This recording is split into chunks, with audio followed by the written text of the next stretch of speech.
retired teacher. Thank you. I always consider the Democrat Party the party of inclusivity, right? We cover and stand for a lot of marginalized groups, underserved groups. But I think we're missing a group.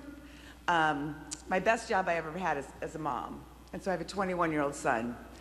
And there's this group of white young men between 18 and 25 who we are not reaching, right? And my son totally understands his white privilege. So kudos to you two young men that are here today. Thank you. Yeah. So my thought is to tell people who have nephews, grandsons, sons, how do we draw that group in? Because their frontal lobes are not developed yet. We all know that, right?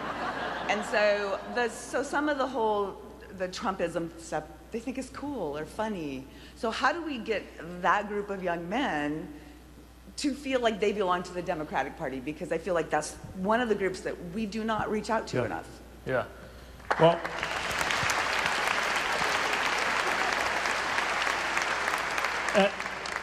at risk of sounding obvious, step one is talk to them.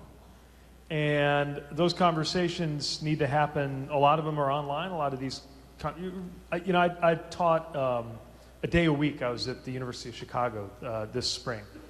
And I'd always do a show of hands with the students and ask them where they got their information. And this won't be a revelation to younger folks who are here. I asked them what percentage, how many of them, I always started with television, because that's how I'm used to getting my news. How many of you get your news by watching a television? You really? Okay. You might be the first person I've met. Do you actually watch television on a television? And all your friends are saying that's really weird.